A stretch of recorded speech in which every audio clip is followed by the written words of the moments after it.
Hello అందరికీ good morning అండి. అందరికీ ముందుగానే ఒకరోజు ముందుగానే హ్యాపీ న్యూ ఇయర్ అండి.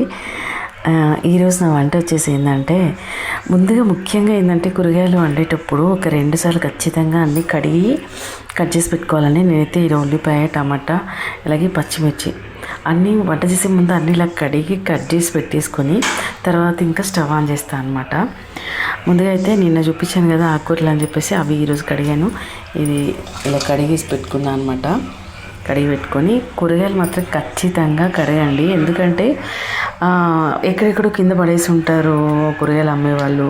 అంటే మళ్ళీ ఒకటి ఏంటంటే ఆకుకూరలు అయితే ముఖ్యంగా ఇసుక ఉంటుంది కొన్నిటికి, చాలా వరకు. మళ్ళీ ఏంటంటే కొన్ని పాడైపోయిన ఆకులు ఉంటాయి కదా. సో అందుకని చెప్పేసి మంచిగా అవన్నీ తీసేసి క్లీన్గా 2 సార్లు కడిగి పెట్టుకొని, ఇలా నేనైతే ఇలా అన్నీ ముందుగా కట్ చేసి రెడీ పెట్టేసుకొని తర్వాత ఇంకా వంట స్టార్ట్ చేస్తాను అనమాట.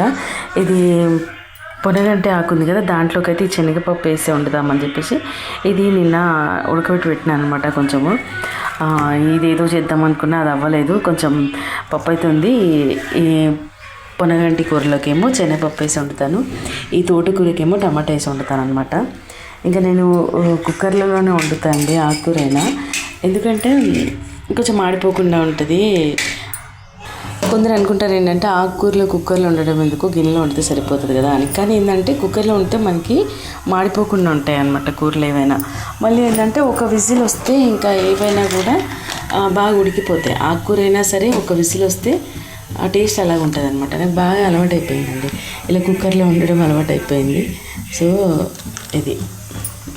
ఇదన్నమాట ఈరోజు మా వంట. ఆకుకూరలు, 2 రకాల ఆకుకూరలు. ఇంకా దీనికి కొంచెం చారు ఏదైనా ఒకటి చేస్తాను అనమాట. ఓకే అండి, బాయ్. నెక్స్ట్ వీడియోలో కలుస్తాను. అడ్వాన్స్గా అందరికీ మళ్ళొకసారి హ్యాపీ న్యూ ఇయర్.